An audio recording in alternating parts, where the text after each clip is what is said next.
Mesdames, Messieurs, bonsoir. Toutes nos excuses pour ce léger retard. Voici les titres du journal. Sous de bons auspices, l'exécution du budget 2021 encadrée par des conférences de programmation ouvertes ce lundi. Plus de célérité, on entendra le ministre des Marchés publics dès l'entame de ce journal.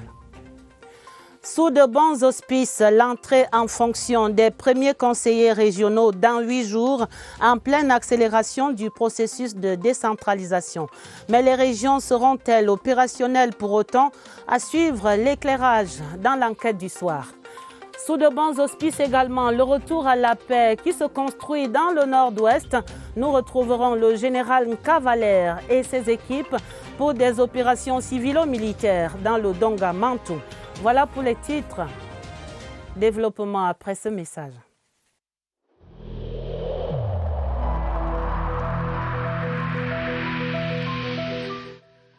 Le port du masque dans l'espace public restera obligatoire jusqu'à nouvel ordre.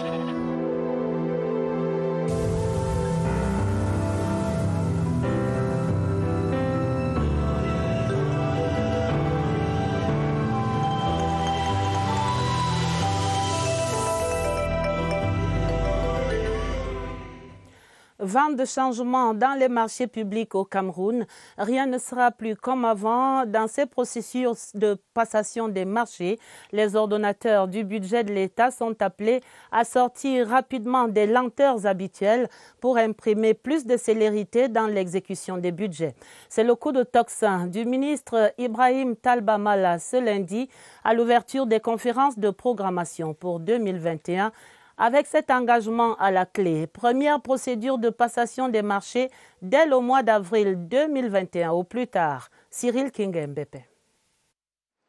Le journal de programmation 2021 sera publié à l'issue des travaux. La prescription aux maîtres d'ouvrage et autres acteurs de marché public est ferme. La programmation est un outil de prévisibilité, de visibilité et surtout de nous assurer que toutes les règles de transparence sont en vue. Les prescriptions du chef de l'État sont telles que tous les marchés programmés doivent être réalisés. Nous nous inscrivons en le faisant bien avant le début de l'année 2021. En 2020, 6 328 projets ont été programmés pour un taux d'exécution de 76%. Au niveau central, les ministères ont eu 484 marchés. Ils en ont signé 346 et au troisième trimestre de cette année, ils en ont réceptionné 50%. On aura 8 mois pour pouvoir suivre l'exécution sur le terrain. Les marchés publics ont défrayé la chronique avec ces histoires de marchés abandonnés, marchés non exécutés. La pandémie de la Covid-19 a entraîné un dysfonctionnement. 237 marchés ont ainsi été annulés et 118 passés en urgence. Pour 2021, il faudra être plus actif pour réaliser dans les délais impartis. Les engagements dans ce secteur des marchés publics répondent aux prescriptions du budget 2021, une enveloppe qui vise globalement la relance économique et le mieux-être des ménages. Et dans votre série cette semaine, nous mettons en lumière les priorités de la loi de finances adoptée par le Parlement et en attente de promulgation par le président de la République. Première mesure en exergue ce soir, l'import-substitution. Il s'agit de réduire substantiellement les importations grâce à l'industrialisation et à l'augmentation donc de la production locale. Le regard de Lucrèce Mbenga. D'abord, ces deux exemples révélateurs de notre dépendance alimentaire et de la sortie massive des capitaux. Production locale de médicaments, à peine 10% du marché national. Et puis le riz et les travers de la défiscalisation. La facture des importations de riz à environ 232 milliards de francs CFA en 2019 contre 144 milliards en 2018. Cette sortie des devises contribue ainsi à détériorer davantage le solde commercial de biens qui est déficitaire d'environ 1460 milliards en 2019 contre 1300 milliards en 2018. Le changement de paradigme inclus dans la loi de finances 2021 a donc tout son sens. Il passe par la réduction des volumes d'importation des produits de grande consommation tels que le riz, le maïs, le lait et le poisson. Les exonérations fiscales et les droits d'assises sont ainsi les adjuvants de la politique d'import-substitution dont l'opérationnalisation permettra de soutenir la production et la transformation locale. Ainsi donc, le gouvernement se propose d'exonérer de droits et taxes de douane des équipements et intrants destinés à l'agriculture, à la pêche, à l'élevage et à l'industrie pharmaceutique, question d'investissement et la production. Il en est ainsi des charrues, des tracteurs agricoles et des bateaux de pêche notamment. Bien plus, la loi de finances 2021 soumet aux droits d'assises à hauteur de 25% certains biens importés qui font concurrence aux produits locaux. Toutes ces mesures visent à donner un coup d'accélérateur. Toutes nos excuses pour la fin abrupte de cette analyse de l'UCRES. Et on l'a entendu devant le Parlement en session budgétaire, le ministre de l'Eau et de l'Énergie annonçait que l'une des priorités dans son département ministériel pour cette année à venir va concerner l'accroissement de la fourniture de l'énergie électrique aux ménages. Et pour réduire ce déficit énergétique dans la Damawa, Gaston Elundu et Somba et ses équipes sont sur le terrain à Ngaoundéré. Une évaluation de la centrale thermique qui doit entrer impérativement en service dès le mois prochain, le mois de janvier. Constat sur place à Ngaoundéré, Ibrahim Mohamed Abbassi. La centrale thermique de Ngaoundéré sort des terres. Sur le site de l'ouvrage, les engins tournent en plein régime. Ouvriers et techniciens sont mobilisés. Les équipements démantelés à la centrale thermique d'Ahala sont arrivés et les travaux de génie civil sont exécutés à 45%. Nous, on retient donc première semaine de janvier, mise en service de la centrale thermique de Ngaoundéré. C'est ça la conclusion de cette visite, n'est-ce pas? Monsieur le chef du projet. Oui, monsieur le ministre. L'infrastructure permettra d'injecter dans le réseau interconnecté Nord 8 MW d'énergie électrique. Une décision du chef de l'État pour satisfaire les populations du Grand Nord victimes ces derniers mois de délestage et coupures intempestives. Je voudrais dire aux populations du Septentrion et à celles de la Damawa que le chef de l'État a expressément décidé à mesure d'urgence de démanteler la centrale de la Hala. Cela n'est pas une fiction, cela est désormais une réalité. Le ministre Gaston Elundu Somba s'est aussi rendu à la station de production d'eau potable de la Vina afin d'évaluer le fonctionnement des équipements et la qualité d'eau servie à la population. Le dossier de la rédaction dans un air de festivité de fin d'année, les carillons de Noël, les lumières qui scintillent le long des avenues annoncent déjà les fêtes et on vit tout cela avec une saveur inhabituelle comme un pied de nez à la morosité installée par le Covid-19. La magie de Noël qui s'installe à Yaoundé, un reportage de Daniel Menanga.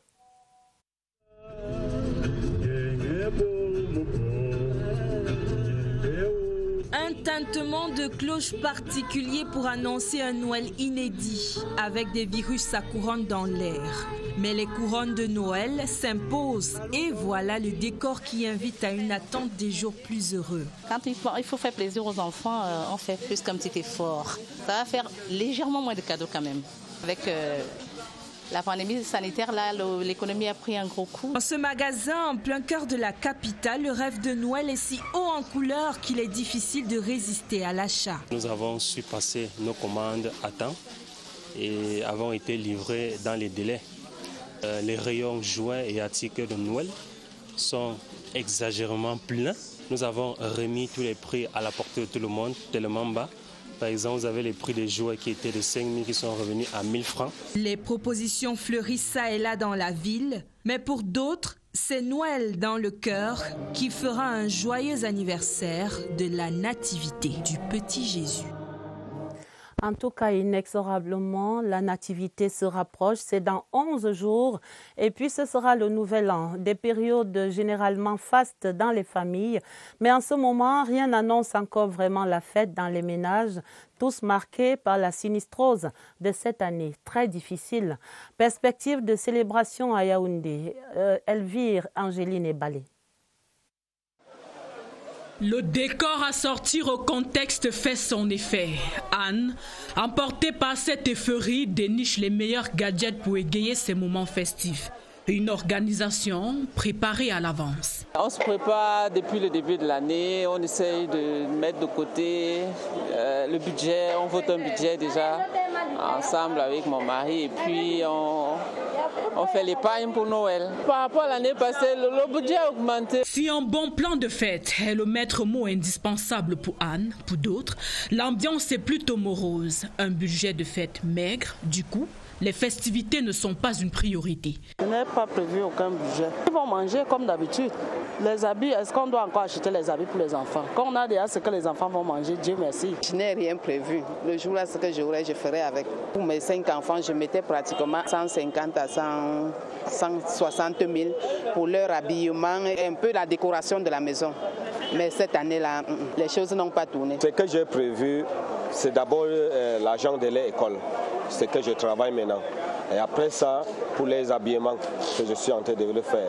À défaut d'un budget de fête bien établi, la bonne humeur de Noël reste dans l'air. Et c'est cela certainement qu'il faut retenir, Noël dans les cœurs surtout. Une nouvelle équipe a pris les rênes ce dernier week-end à la Sonacam avec à la tête le président Até Bazor. Ils étaient tous élus à cette assemblée générale qui s'est tenue samedi. Les artistes musiciens ont donc accordé leur violon grâce à la sérénité retrouvée dans les rangs et grâce à l'entre-gens légendaire du ministre Bidong Pat. Mais le plus dur semble commencer maintenant pour ces nouveaux responsables de la Sonacam, une gestion collective qui affiche un manque à recouvrer de près de 7 milliards de francs CFA. L'ardoise est réclamée essentiellement aux grands diffuseurs. Barbara Padjama.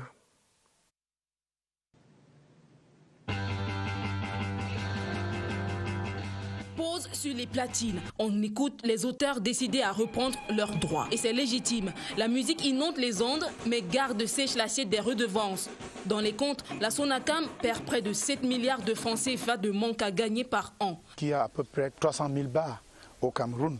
Si chaque bar paye 10 000, vous imaginez combien on serait dans les milliards. Donc voilà le secteur où nous allons insister. Le panier peut générer des sommes plus conséquentes. Faire bouger la toile, par exemple, pourrait rapporter plus de 2 milliards de droits d'auteur. La nouvelle équipe de la Sonacam vise le plafond. Notre objectif, c'est d'atteindre minimum 5 milliards ou au-delà quand ce travail sera vraiment effectif. Nous allons faire appliquer la loi sur tout le système camerounais. Parce que les radios, les télés qui ne vont pas payer, après négociation, s'ils ne payent pas, la loi dit qu'on peut les fermer. Les œuvres sont exploitées par de grands diffuseurs qui jouent malheureusement au malin. Heureusement, pour les droits, la loi veille. Ceux qui violent le paiement des droits d'auteur courent une peine d'emprisonnement de 3 mois à 2 ans ferme, suivie d'une amende comprise entre 20 et 500 000 francs CFA. Ça sonne mal. Danser dans la peau d'un mauvais payeur. C'est entendu et ces sujets sont déjà évoqués dans les premiers contacts et les premiers échanges du nouveau président du Conseil de la Sonacam, Até Francis Ngong, alias Até Bazor, félicité d'ailleurs ce lundi par sa hiérarchie, le directeur général de la CRTV, Charles Ndongo, qui salue cette victoire comme celle de la CRTV tout entière. Le PCA de la Sonacam dévoile ici les nouveaux axes de la collaboration avec l'office CRTV dans une interview avec Barbara Padjama. Avant de postuler, j'ai demandé sa permission qu'il m'a accordée. Et il m'a dit qu'il me connaît et qu'il est sûr que j'allais réussir. J'ai une bonne nouvelle pour tout parce que le directeur général a promis qu'il va m'accompagner parce qu'il voit en ma succès le succès de la CRTV. Si la CRTV peut redonner l'espoir aux artistes camerounais, ça serait quelque chose de formidable. Dans 8 jours, ce sera le 22 décembre, la session de plein droit pour consacrer l'entrée en fonction effective des tout nouveaux et tout premiers conseillers régionaux de l'histoire du Cameroun. Une date majeure donc pour le processus de décentralisation avec une question sur la table ce soir. Les régions sont-elles donc prêtes et opérationnelles et à quel degré pour pour être autonome et géré sur le terrain. Regard d'officiels et d'experts sur l'opérationnalité possible des collectivités territoriales décentralisées. L'enquête du soir porte la signature de Augustin Guizana. L'article 497 du Code général des collectivités territoriales décentralisées dispose que les services déconcentrés de l'État, initialement placés sous l'autorité du gouverneur des régions et dont les compétences sont intégralement transférées aux régions, sont reversés auprès du président du conseil régional ou du président du conseil exécutif régional. Alors que l'entrée en scène de ces régions pointe à l'horizon, une production réglementaire préalable s'impose aux yeux des experts en décentralisation. S'agissant de la loi portant fiscalité locale, elle prévoit son article 119 qu'un décret doit être pris pour fixer les modalités de centralisation, de répartition et de reversement des recettes des impôts dévolus aux régions. Ce décret n'est pas encore disponible. Mais une source interne au ministère de la décentralisation et du développement local rassure que cette production réglementaire préalable est en cours. À ce jour, 19 sur 20 ministères ont envoyé des avant-projets. Le comité interministériel des services locaux a déjà examiné une douzaine de ces tests. Des assurances qui semblent ne pas convaincre ce maire qui a expérimenté le processus de transfert des compétences aux communes. L'État devrait affecter aux collectivités au moins 15% de son budget. Mais la source interne au ministère de la décentralisation et du développement signe et persiste. Comparativement au processus du transfert aux communes qui a pris 6 ans entre 2004 et 2010, le travail se fait dans un esprit d'accélération. On le comprend, le processus est accéléré certainement, mais reste encore des préalables comme ce contentieux post-électoral qu'il faudra d'abord vider. Et il y a déjà sur la table 2 recours introduits par des chefs traditionnels, des recours enregistrés au greffe du tribunal administratif du centre hier dimanche, qui était d'ailleurs dernier jour pour le dépôt de ces recours. Nous faisons le point avec Nicole Dodo. Requête de Sa Majesté Noah Olama Philippe aux fins d'annulation partielle des élections régionales dans la circonscription d'Union Esso. Le chef traditionnel et tête de liste au scrutin régional du 6 décembre 2020 dit avoir observé de nombreuses irrégularités entachant les résultats des urnes. Le candidat soutient ces allégations par les arguments de fraude et de séquestration d'une grande partie des chefs traditionnels. Pour le moment, nous allons notifier les requêtes à Elecam et au Minat et nous attendons leur mémoire. Le tribunal a 40 jours pour se prononcer.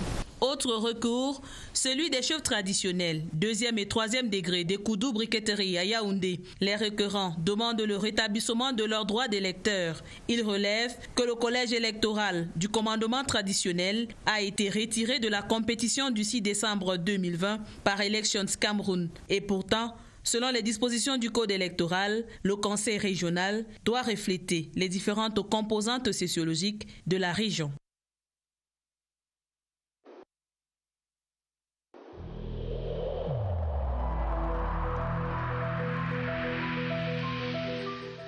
N'oublions pas que la négligence d'une seule personne peut nuire gravement à l'ensemble de la communauté.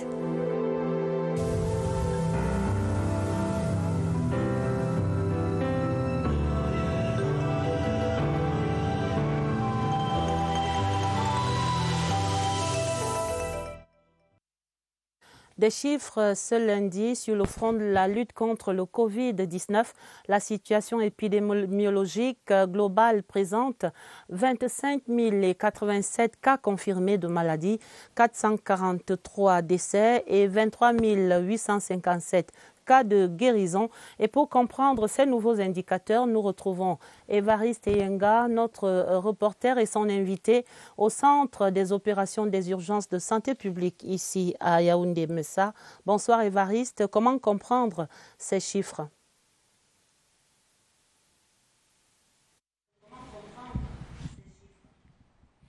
Bonsoir Adèle, on les comprendra tout à l'heure avec l'intervention de Christian Mwangué, qui est le gestionnaire des données du Centre des opérations des urgences de santé publique, notre invité ce soir, mais on peut déjà commencer à amorcer cela.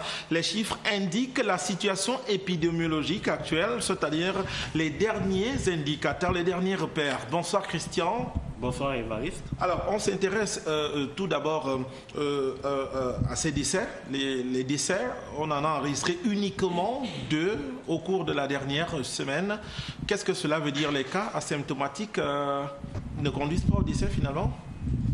Alors, nous devons comprendre que le gouvernement fait beaucoup d'efforts pour la prise en charge des cas.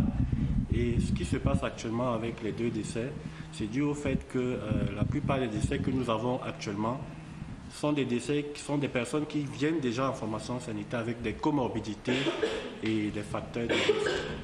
Donc, dans les courbes, on peut voir que les cas sévères sont de moins en moins retrouvés dans les formations sanitaires, comme l'indique cette courbe-là. Donc, ces cas-là viennent déjà avec des comorbidités et des facteurs de risque. Et beaucoup parcourent d'abord d'autres formations sanitaires avant même d'arriver dans les unités de prise en charge. Et d'où la prise en charge tardive et qui peut causer ces décès-là. Christian, il y a aussi le taux de guérison. Il est statique depuis plusieurs mois, 95%. Qu'est-ce que cela indique? Alors déjà, ce que nous pouvons souligner, c'est que la stratégie du gouvernement qui consistait aux 3 T, traquer, tester, et traiter, elle nous a aidé à détecter de manière précoce les cas. Et quand on détecte précocement les cas, la prise en charge est plus rapide. Donc, il faut dire également que nous avons beaucoup de cas qui sont symptomatiques, légers et asymptomatiques. Donc, étant donné que la prise en charge est rapide, la guérison aussi est plutôt standard à 95%. Donc, c'est parti pour durer à 95%, ça on l'a noté. Merci Christian d'avoir répondu à nos questions, on n'ira pas au-delà. Les chiffres, les indicateurs de ce jour et des 7 dernières semaines, il faudra attendre jeudi ou vendredi prochain avant la prochaine publication de ces données. À vous le plateau. Rendez-vous pris. Merci Évariste, merci à votre invité. Nous allons dans le nord-ouest où les forces de défense et de sécurité poursuivent leur mobilisation pour un retour total à la paix. Le général de brigade Cavalaire, commandant la 5e région militaire interarmée, était ainsi ce dernier week-end à Andou, dans le département du Dongamanton. Une mission de contrôle opérationnel avec pour clou la remise des denrées alimentaires aux populations. Nous retrouvons sur place Laurent Chissoukbe. La localité d'Ndou, autrefois considérée comme une des bases des armées séparatistes dans le Ndongamantum, connaît ces derniers temps un retour progressif de la stabilité. Le général de brigade Cavalaire, commandant la 5e région militaire interarmée, l'a constaté à travers la forte mobilisation et l'enthousiasme des populations qui, jour après jour, comprennent la nécessité de collaborer avec les forces de défense. La paix revient en nous grâce au bataillon d'intervention rapide. Nous sommes très contents. Des denrées alimentaires de toute nature, des fournitures scolaires et des bœufs ont été remis aux populations afin de leur permettre de célébrer les fêtes de fin d'année. Dans son allocution, le patron de la 5e région militaire interarmée a demandé aux parents d'envoyer les enfants à l'école et que les jeunes séparatistes encore retranchés en brousse baissent leurs armes. Le travail n'est pas terminé. Il y a encore des camps de terroristes à nettoyer. Il y a encore des pseudo-généraux à neutraliser. L'action civilo-militaire dans cette localité, c'est aussi cette campagne de consultation gratuite organisée par les forces de défense. Cette mission de contrôle opérationnel s'est achevée par l'élévation du général de brigade Cavalaire au rang du roi des guerriers d'Ndou par le fond de cette communauté. Ici à Yaoundé, ce lundi, le ministre des Postes et Télécommunications a désigné 7 ambassadeurs de bonne volonté, des acteurs qui vont promouvoir la culture de la cybersécurité. Leur cahier de charge dans ce reportage de Irène Njanafouda.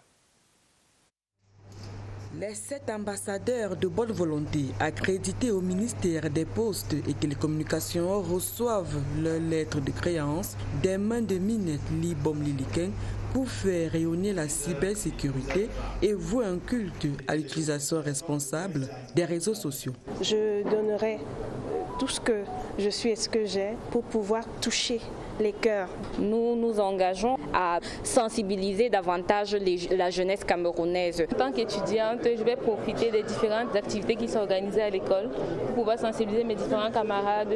À partir de samedi, nous allons commencer à sensibiliser à travers nos activités sportives. Chacun dans son domaine de prédilection jouera sa partition pour une meilleure symphonie de la campagne en cours. Ces ambassadeurs de bonne volonté vont présenter les bonnes attitudes qu'il faut avoir. Ils vont faire connaître les dispositions légales qui existent. Le contrat de confiance est donc scellé pour que chaque ambassadeur de bonne volonté se connecte à son monde afin de cliquer sur la cybersécurité. La Sanaga maritime qui reçoit la solidarité de la Chumas, la Strategic Humanitarian Service, une ONG anglaise qui vient de doter le centre de santé de EDA des panneaux solaires et également au lycée bilingue de Bekoko.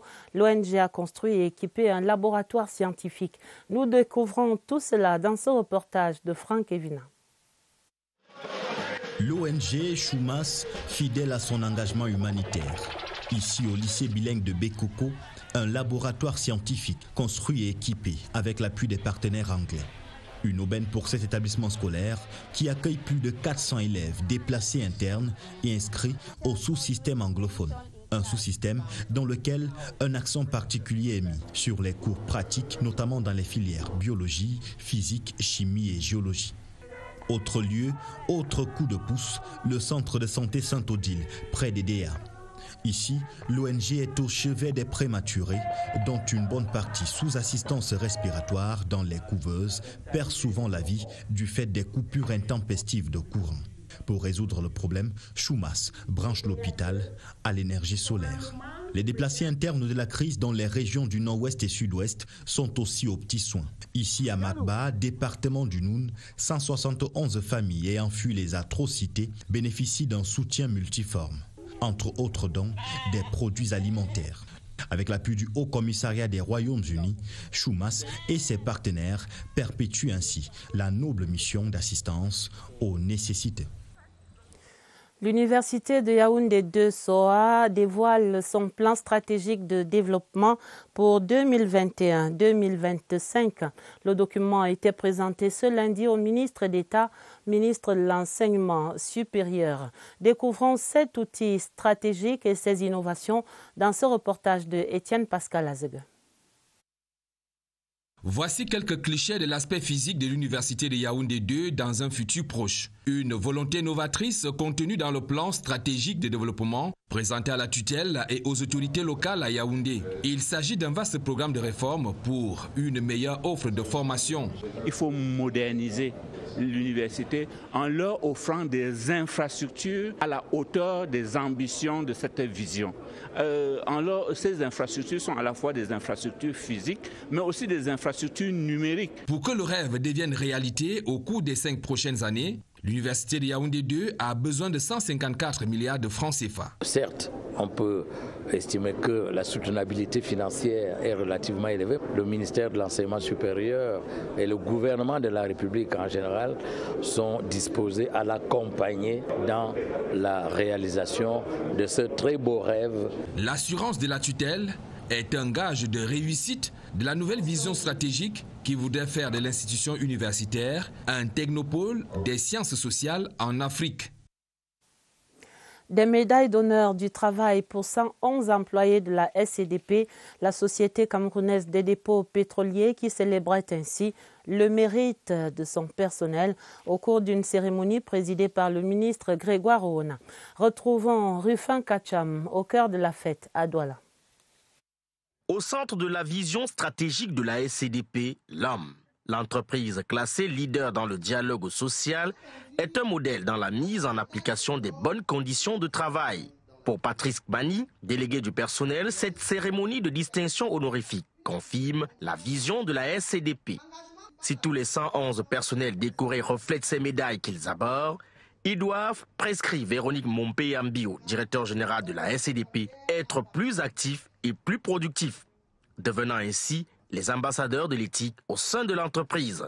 Un motif d'encouragement, de satisfaction aussi pour le travail fait. Donc nous comptons continuer à encourager nos personnels, même dans les temps difficiles.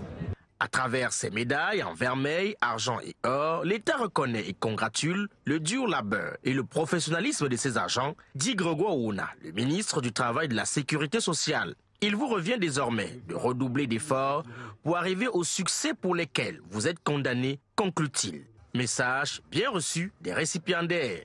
J'ai reçu des médailles, maintenant je suis un modèle. Je suis un modèle à l'égard de mes pairs, à l'égard de mes collaborateurs, à l'égard de mes collègues, à l'égard de toute la nation camerounaise, ce d'autant plus que c'est une reconnaissance qui vient, comme l'a dit M. le ministre, du plus haut niveau de notre pays. C'est beaucoup de travail, d'abnégation, de force, de maturité. La cérémonie de remise des médailles d'honneur du travail, c'est une récompense du travail bien accompli. Et nous l'avons accompli pendant des années. C'est la reconnaissance de la patrie. Nous remercions à cette occasion le top management qui a bien voulu nous décerner ces médailles de notre travail. Si la SCDP n'a pas été grippée par la Covid-19, elle carbure à plein régime grâce à cette recherche quotidienne de l'excellence. Une maxime que l'entreprise s'engage à toujours célébrer pour la plus grande gloire de l'employé. Voilà qui met joliment un terme à ce 20h30. L'essentiel à retenir, ce sont ces conférences de programmation budgétaire ouvertes ce lundi ici à Yaoundé et qui vont s'achever certainement mercredi. La fin du journal préparé avec la collaboration MBP et Augusta Ngononga. Vous aurez un autre journal à minuit. Il sera présenté pour vous par Gilbert Ongene et Dieudonné Zra. Immédiatement après le journal, restez avec nous à Chounyenti et avec ses invités dans Inside the Presidency. Très belle soirée sur la CRTV et à demain, 20h30.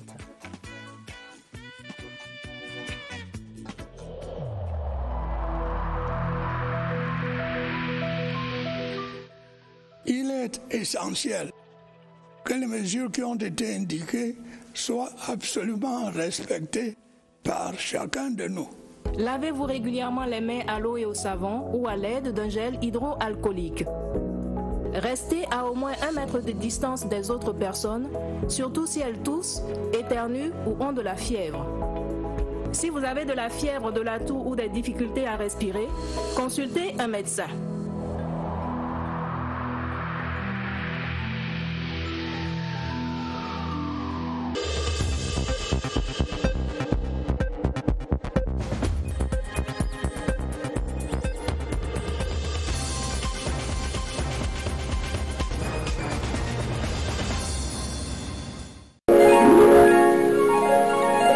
CRTV News, ici, toute l'info.